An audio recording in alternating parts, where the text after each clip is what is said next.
Is she awake? What happened? Where? Jonathan asked frantically, his voice thick with panic. The child was hit by a car on the Upper West Side. She's in surgery. We can't provide any more information until you arrive, the voice on the other end replied coolly, matter-of-factly. The phone slipped from Jonathan's hand, bouncing once on the wet concrete before skittering toward the curb. He didn't chase it. His knees buckled, as if someone had cut the strings that held him upright. Nothing mattered now but Emily. He couldn't picture his little girl on a hospital bed, not his smart, fiercely curious daughter who had just lost her first baby tooth last week. She had video called him from her friend's house, giggling as she wiggled the new gap in her smile. He covered his face with both hands, trying to breathe. His chest tightened so much he feared it would shatter. A sob burst out, sharp and sudden, too raw to suppress. People walked past him, a few slowing down at first, but upon seeing his expensive suit and his face contorted in pain, they quickly moved on. New Yorkers didn't want to look at someone else's grief. Jonathan didn't notice any of it. His world had narrowed to the swirling images in his mind. Emily, on a cold, metal operating table, strangers cutting her open, her small body fighting for every breath. He whispered her name like a prayer. Emily, please, my love, stay with me. He wasn't a praying man, not for years. But now he was mumbling desperate prayers to a God he wasn't sure he even believed in. He clenched his fist and slammed it against the pavement, a guttural plea tearing from his throat. Please don't take her. Please. The words shattered into the air, unheard, unanswered. The blare of taxi horns, the wail of fire trucks, they all faded into a meaningless hum. His universe now held only one single truth. His daughter might not make it through the night. Then, a pair of bare feet entered his fractured view. There was no sound, just a small shadow hovering, hesitant but not retreating. Slowly, he turned his head. A little girl of about 6, with tangled hair, worn-out clothes, and large, bewildered eyes, looked at him. She stood there, a tiny figure in the rain, looking so fragile. In her small hand was a piece of dry, hard bread, probably the last thing she had. Sophie didn't say anything. She just stood there, watching him, and then, with complete innocence, she gently offered him the piece of bread. Are you hungry too? Her voice was so tiny, surprisingly clear amid the city's noise and Jonathan's engulfing despair. Jonathan blinked, trying to believe what he was seeing. Are you sure? He asked, his voice raw. Yes, Sophie replied, nodding slightly, her wet hair flicking drops of water. It's yummy. That question, so heartbreakingly simple, pierced right through Jonathan's shell of wealth, through his pain and self-pity. It wasn't a question of pity, not a judgment. It was just pure empathy, coming from a tiny soul who was also struggling with hunger. Jonathan looked at the bread, then into Sophie's eyes. He saw in them a wordless sharing, an unconditional understanding. In that moment, his world, which had only revolved around Emily's potential loss and his own pain, suddenly expanded.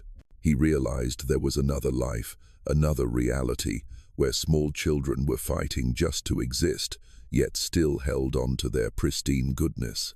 He reached out, his hand trembling as he took the bread. It was cold, hard, and likely stale, but to Jonathan, it was more precious than any diamond.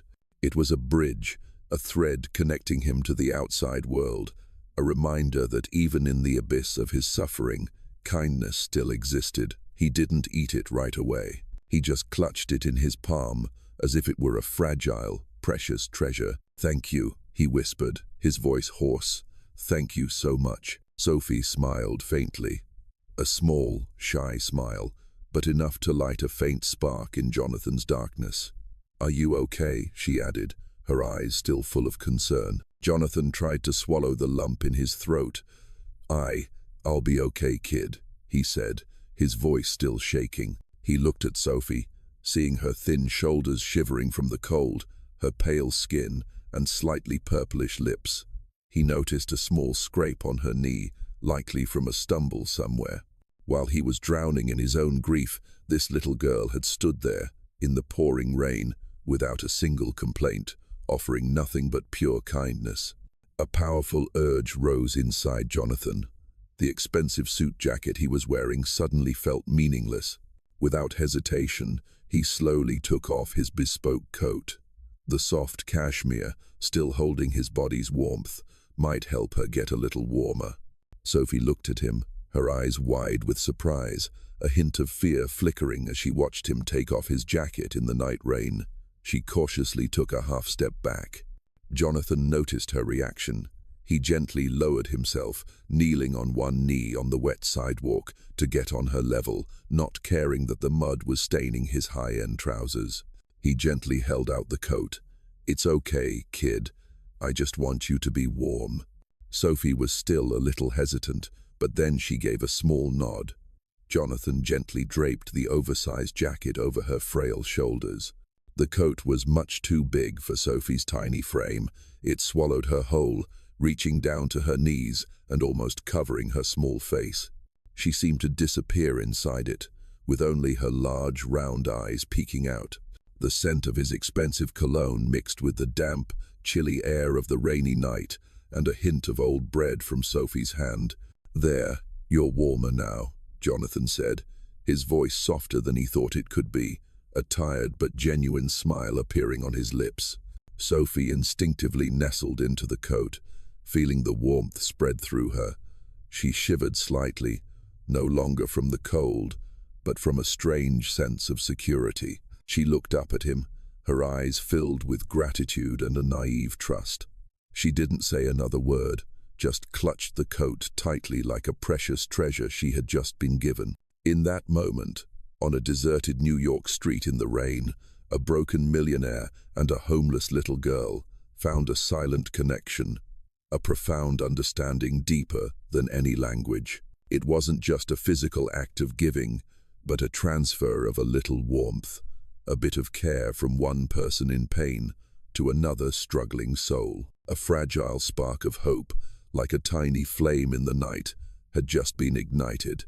Jonathan sat there, watching Sophie's small back disappear into the darkness and the rain. At the hospital, Emily's steady but weak breathing was the only sound breaking the heavy silence in the room. She lay motionless, her face pale, tiny body tangled with wires and IV tubes. Jonathan's heart clenched. Each of his own heartbeats was a silent prayer.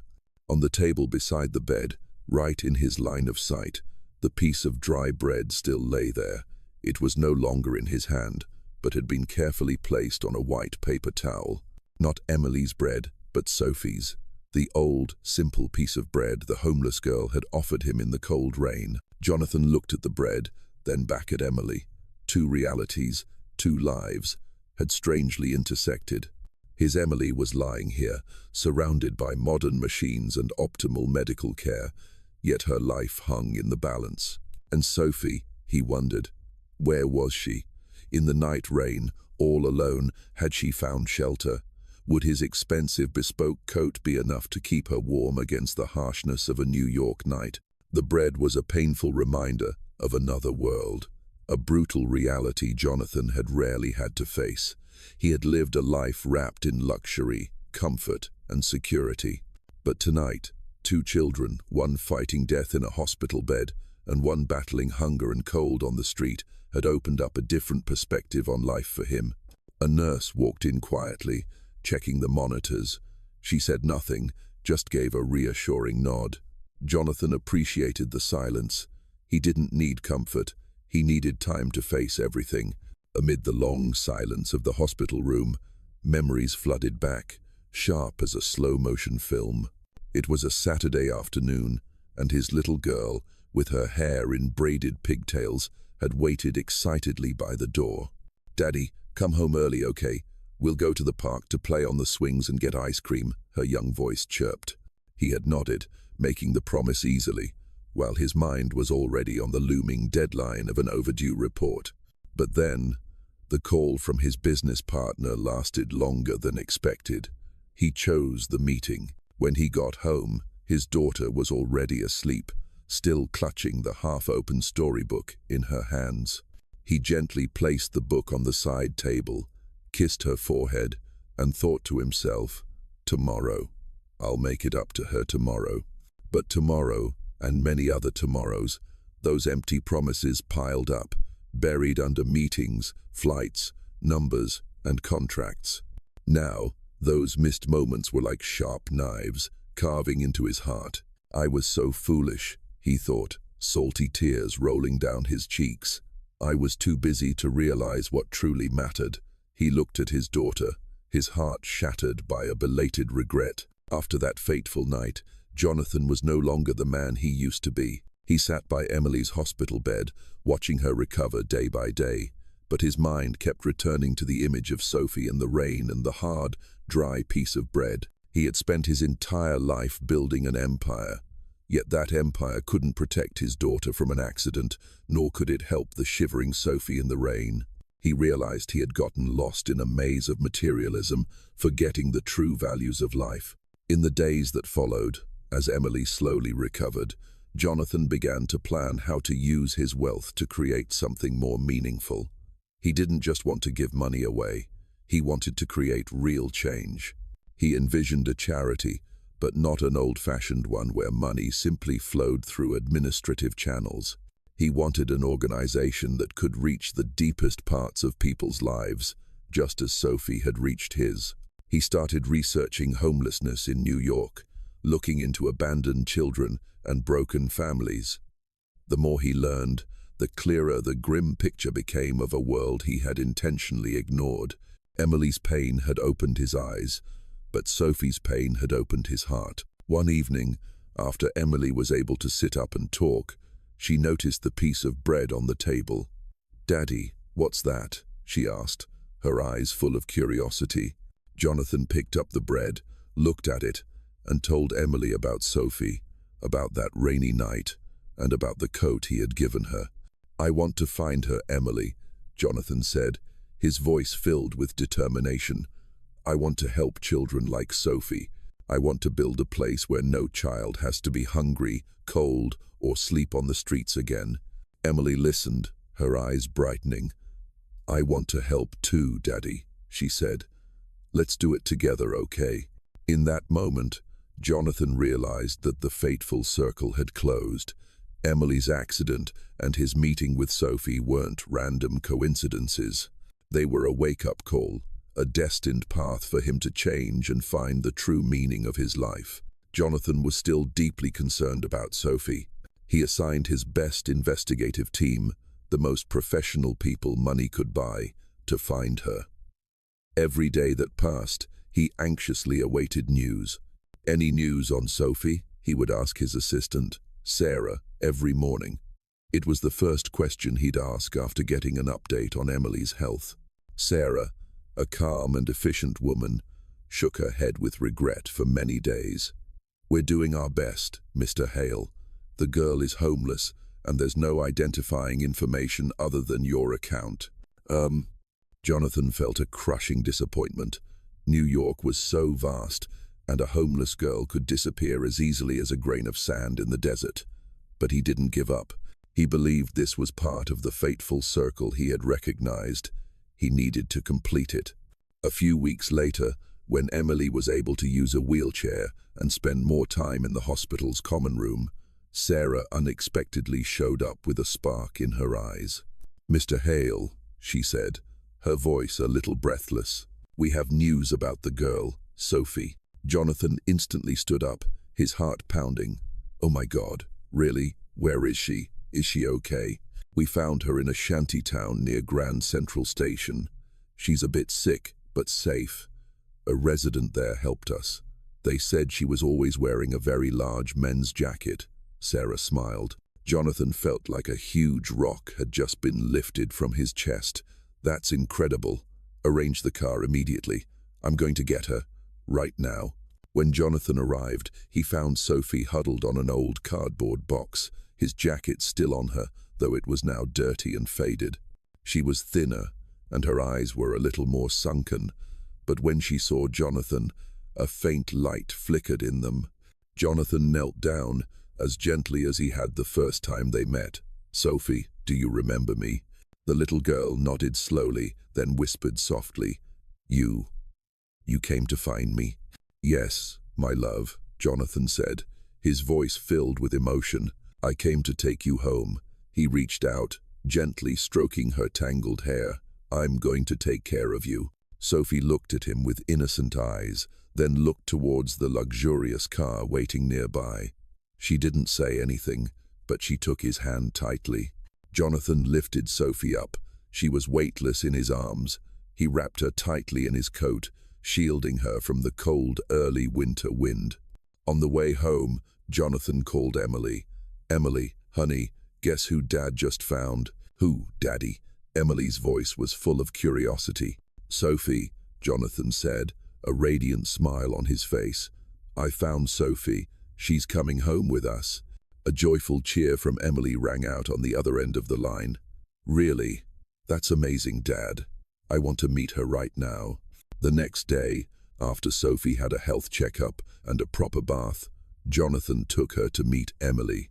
Sophie, with her neatly trimmed hair and brand new clothes, looked like a completely different girl, though she was still a little shy. Emily, still weak but full of energy, waved as Sophie walked into the hospital room. "Hi, Sophie," Emily said with a friendly smile. "I'm Emily. It's so nice to meet you." Sophie cautiously approached, her eyes still a bit hesitant.